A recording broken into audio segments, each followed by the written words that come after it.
Hi, I'm Dr. Michael Gartner, double board certified plastic surgeon. And the Pitt is claimed to be the most realistic show on TV today. Sir, come back here. No more needles! Oh! Sir! No more needles! That sort of thing happens in an emergency room. You get some weird things happening like that. Patients, they check in for registration here. A nurse eyeballs them, make sure they're not dying. If not, they're moved to one of two triage rooms for vitals and a quick chair exam where you can run your labs and your x-rays. And then they come back to... Waiting room till the bed opens up. For how long? 8 hours if they're lucky, a lot of times 12. So 8-hour, 12-hour wait is a long wait. In community hospital ERs, it's probably a lot less than that. But in inner city hospitals, this can be a very normal thing. Good morning, Cass. This is Sherry. What's going on, Sherry? Ooh. I burned my hand on a sterno. What are you doing with the sterno? So that looks like a second-degree burn to me. To be burned to the hands are very significant. First-degree burn is like a sunburn. Second-degree burn goes into the skin. Third-degree burn is when it's through the skin into the deeper tissue. By that time, you've killed all the nerve. Occasionally, something like this would be sent to a burn center, a specialized center, where they just treat significant burns like this. As you can see, we have some new faces with us this morning. Good morning, good morning. Come on over. Starting with second-year resident Dr. Melissa King, fresh from the VA. Everyone calls me Mel. Second-year resident, I'm not sure if she's emergency room resident. I believe emergency residency is 3 years. So she's in the middle of her residency at this time. I'm so happy to be here. Trinity Santos, intern. So an intern is a first year after medical school. Victoria Javati, MS3. MS3 is a third-year medical student. Dennis Whitaker, MS4. So MS4, he's in his final year of medical school, completing his rotations. So he's looking to do as best as he can. If he's looking to get into emergency room, then he wants to really do well here and maybe get some recommendations and make some connections along the way. Welcome to the Pit. We got 2 traumas from the T, 5 minutes out. Okay, copy that. Actually, this is the most important person that you're going to meet today. This is Dana. She's our charge nurse. She is the ringleader of our circus. So all hospitals are set up differently. Apparently this one has this significant charge nurse, which basically is the maestro, which coordinates everything. As you can see, our house is always packed, and our department is mostly clogged up with boarders. Those are admitted patients waiting for a room upstairs, sometimes for days. So that's a little unusual to always have people in the emergency room. Great. Senior residents, you got your sign-outs? Yep. Yep. Okay. So sign-outs are something that happens with the previous shift. They just started on this shift, so the previous doctors and residents sign out to what's going on with the patients in all these rooms. Very important. This is a situation which things cannot get prioritized and missed. It's always critical that when you get there, view your patients right away, try and see exactly everything is copacetic with everything that they said with the sign-out to make sure you give the best patient care. Let's do this. Virgil Straker, 9mm GSW to the left shoulder, CT angiogram negative, surgery wants to admit for overnight observation. GSW is gunshot wound. He looks fine here.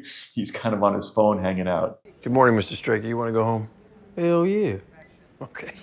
Hey, bro. Nobody likes to stay in the hospital, even in the emergency room or in your own room or whatever it is. And we all know Louis Cloverfield, blood alcohol of 420 at 11 p.m.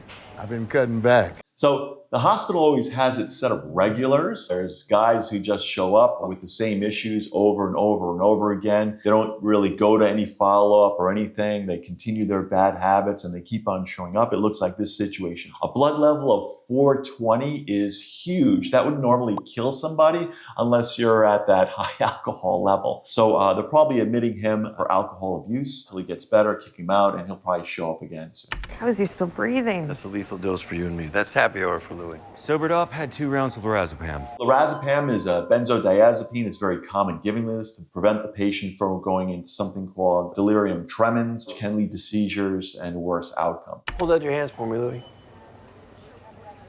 Nothing to lorazepam. On it. and a script for Librium. Looks like he's shaking a little bit right now, so he's a little concerned that he might be still going into DTs a little bit, so he's giving him a little bit more medication. 42-year-old male, Sam Wallace, blunt head with agonal respirations. Dropped down on the T-tracks. Couldn't tube him, LMA in place. Suicide attempt? Rescue. He's a good Samaritan. Took a spill helping the woman who fell off the tracks. She's right behind us. Okay, trauma 1, go ahead. Come on. So this is a trauma. You always start with your ABCs, airway, breathing, circulation. Then you look for damage in any body, cuts, bruises, or anything like that. Woman falls from T platforms, good vitals, no head injuries. Degloving injury, right lower leg with open fracture dislocation of the ankle. So degloving injury is very serious when the skin gets ripped off any part of the body. So these can be very devastating injuries, difficult to stabilize and very difficult to fix, sometimes even leading to amputation, unfortunately, if it's not possible. How we doing? Ready? Okay, here we go. Ready? 1, 2, 3. Good breath sounds bilaterally. Good breath sounds bilaterally means there's no sign of pneumothorax. Sometimes with trauma, you get a punctured lung, which basically puts air on the side of the lung in the chest cavity, and that air gets stuck there, and it doesn't allow the lung to expand. It's more of an R2 procedure. Mel, right? I need you on the E fast. Pupils 4 millimeters and reactive. Okay, that's encouraging. 4 millimeters and reacting means his brain, to some extent, is working. That's a good sign. That's a lot more blood than expected. He's probably anticoagulated for AFib. Check his medical record, see if he's on a DOAC. Standby with 4-factor PCC if there's a brain bleed. So this is kind of significant. It appears that the person has a scalp laceration. The scalp is very vascular, can bleed tremendously. The fact that he's on anticoagulation is very serious. AFib is a situation where the top chambers of the heart don't pump properly and fibrillate. Blood clots can develop, and these blood clots can break off, go to the brain and cause a stroke. So a lot of these patients are anticoagulation to prevent stroke. 50th fit, didn't touch her. Did she faint or did she trip off the platform? Nobody knows. The other guy jumped down, pulled her off the tracks just as the train was rolling in. Isolated injury to the foot. The train ran over her foot. Got caught between the platform and the incoming train. So it appears that the train crushed her foot. This is going to be a very significant injury with broken bones. 2 grams, cefazolin, Do you speak 400 any English? 2 grams of cefalins is antibiotic giving. It's standard for severe injury like this. Students, 20 cc's of what might have made her faint on the platform? Could be an TIA, arrhythmia, cardiac CVA. event, So she needs EKG, and a troponin. EKG and troponin. EKG is basically when they check the heart. It has a basic rhythm, and they can check for heart attacks. Troponin, when the heart is damaged by a heart attack, it releases this troponin, which is in the heart muscle. When that's elevated, it's a true sign of a heart attack. Also, you can see on the EKG if the person's had a previous heart attack. It would be good, I guess, in an emergency room. It's very difficult to get a previous EKG to compare it to, but obviously in these emergency situations, those aren't available. Left your foot with an open fracture dislocation. Ooh, and I thought my heels were painful. Sarcasm is normal. It's their way of lightening up difficult situations. We're doing a popliteal block. Numbs the lower leg, no side effects. Wonderful. Where's the other guy? Next door, he's a bit worse. So blocks are great. Basically what blocks do is they inject medication in the major nerves going down, blocking these nerves from working, so relieving of the patient of pain. If all her injury is in her leg, they do a block, she's going to have significant pain relief.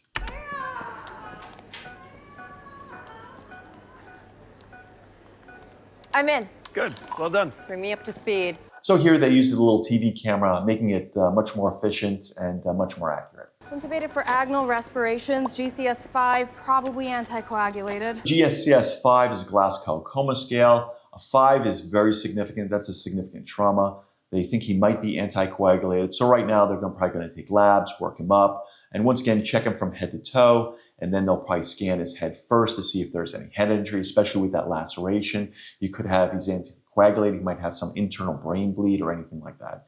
Call for FFP. No, we got 4-factor PCC. 80 of mannitol to reduce brain swelling, then right up to CT. They suspect there's some brain swelling there because of his laceration and head injury. Mannitol is a drug given most commonly to reduce brain swelling. We need to talk about your numbers. People we've saved. Metrics. Our door to balloon times beat federal standards. I'm talking about Press-Ganey scores. So door to balloon time is basically when someone has a heart attack. I'm talking about Press-Ganey scores. Patient satisfaction. If they're still alive, they should be satisfied. Our goal is 36%, very satisfied with their care. Your department is at 8. Do you know how likely patients are to recommend this hospital? This is an emergency department, not a Taco Bell. 11%. Well, if you want people to be happier, don't make them wait for 12 hours. So I'll be honest, I was never part of this. When I was a resident going through this approximately 35 years ago, there were no such thing as the internet really wasn't around and no one was really writing any reviews. Obviously, people are doing that. Reviews affect every business, including mine. And so I'm sure that affects hospitals too. Nice job. Again, stapling is very simple, easy. You don't need tremendous technical skills, so even a medical student should be able to do that. Do you think he'll wake up? Maybe. Maybe not. So head injuries can be very devastating depending on the extent of them. Sometimes if it's a small intracranial bleed, this person obviously was anticoagulated, it could be very, very significant. Oh, has anyone notified the family? I could try. It's usually her job, the resident's job, to notify the family and try and do some detective work, medical digging, find out what his situation is or what it was before he came into the hospital, which would vastly help his care he's having today. I was fine until about 2 weeks ago after the Rochester Marathon. Okay. Any falls or injuries? Just tired, sore muscles. Yeah, I'd be in bed for a month. Was this your first triathlon? God, no. No, I do one every few months. Have you seen a doctor yet? No. I went for a run this morning. Had to quit after a minute. Pretty short of breath. This goes under your tongue. You might have some sort of muscle damage, electrolyte problem going on. Temp 98.2. Take a deep breath for me, Otis. Little pinprick now, okay? So that IV is a little unrealistic. Usually IV takes a little bit longer than that than just sticking it right in. Otis? Otis? Didn't take him for a lightweight, huh? Oh, shit. No pulse. Crash cart laying flat? Many people do pass out when they draw blood. I've seen it here in my own office. It's something called a vasovagal, but that's why you always got to check a pulse to see if the person's still having any other issues. Obviously, this person doesn't have a pulse, which means possibly their heart stopped. So they need to get an EKG right away on him and put a monitor on him. They may want to start chest compressions right away as well. Quick look paddles. VTech? Charging at 200. Charge. Clear? All right, he's back to normal sinus. So what quickly I could see at the EKG, it looks like he was in monomorphic V-tach, which is a very, very dangerous rhythm. But that's a rhythm with a low blood pressure. That first step is you want to shock for sure. And it looks like they did the appropriate thing and they got him back. And his rhythm now looks like it's normal. Healthy 31-year-old VTech arrest 2 weeks after triathlon. NSR with 1 shock. Pulse 98, BP 110/60. So BP, pulse 98, 110/60 is stabilized. His heart rate is a little high, but he was just shocked, so that's normal. He's a little young for an MI, huh? Exactly right. What's the differential, Dr. Collins? Drug overdose, electrolytes, on-QT, Brugada syndrome, WPW. So there could be a huge differential. The differential are what are the possibilities that cause this problem. Athlete could be electrolytes, but he could have, as a young person, Brugada syndrome or WPW. How you doing there, Otis? Okay. What happened? VTech again? 200 joules. So it looks like he apparently went into V-tach again. So whatever is causing this is still there. So it seems more like possibly an electrolyte situation here. What are you doing? 1 gram calcium glutamate, IV push. We don't have the labs back. Look at the monitor. Wide QRS and peak T waves, hyperkalemia. So wide QRS and peak T waves on a EKG is usually 100% signal for increased potassium in the blood, otherwise known as hyperkalemia. This is an extremely dangerous situation. So potassium is mostly inside the cell. On the outside of the cell, you have more sodium. So when this changes and potassium's on the outside, this could lead to numerous different problems like heart stopping. It could lead from kidney damage and all sorts of things. He's giving calcium gluconate to try and push that potassium back into the cells. QRS is narrowed.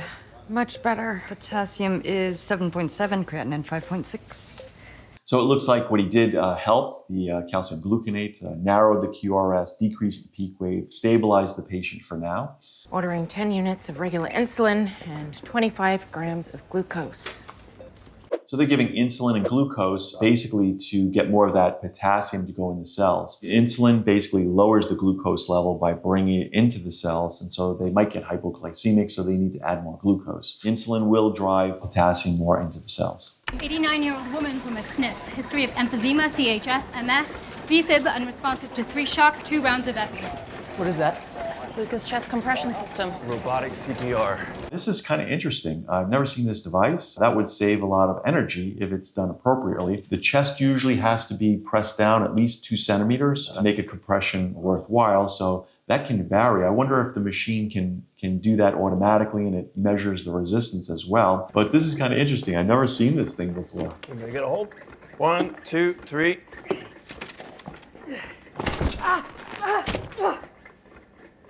Students are dropping like flies. Take a break, ice the finger. So you always got to watch your fingers when you're transporting patients. They can be stuck in gurneys when the rails go up and down. All sorts of things can happen.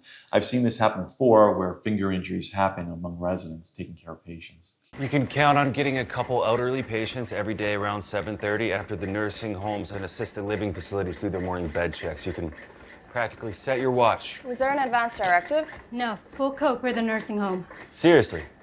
So advanced directive is the wishes the patient has. This is usually something decided, sometimes with an attorney. Unfortunately, the emergency room always gets patients like this, and you have no idea if they have an advanced directive or what it says. So you have to treat the patient as if they want to live forever and do everything possible to save them until you find out what's going on with that. Lucas off. Still VFib. Lucas on. 1 more round of epi, 1 more shock. And then we call it? VFib is when there's no blood flow to the heart. That's why you have to do chest compressions. That's why chest compressions are necessary to try and do what the heart does and pump blood to the rest of the body till you can fix the problem. Stop. Call it. Nursing home just faxed us a DNR. Kidding. Power out the defibrillator and the Lucas. So now they found out from the SNF, the senior nursing facility, that there is a DNR and the patient did not want chest compressions. So they did all this work kind of unfortunately for nothing, but this is the way it goes, unfortunately, in the real world. It's really throbbing. Yeah, the blood's under pressure. Gotta drain it. No anesthesia or? Oh, stop before I hit the nail bed. I hope. Hey, eyes down here. Watch and learn. I'm just looking who to see next. We're supposed to take them in the order they arrive. So this is the guy who caught his finger in the gurney. What happens is sometimes is that the blood collects under the nail, and this can be extremely painful. And what needs to happen is that blood needs to be relieved or come out. But once the blood comes out, then the pain is gone. Sometimes the whole nail has to be removed in certain cases, depending on the situation. Yeah, I know how it works. Okay, no need to cry about it. Do you want me to choose for you? No.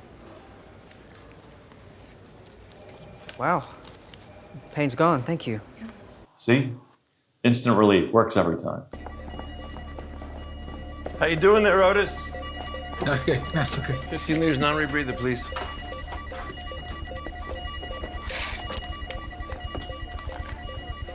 Oh, crap. Diastolic collapse of the right atrium and right ventricle. Tamponade from uremic effusion. So what they looking at is basically the heart.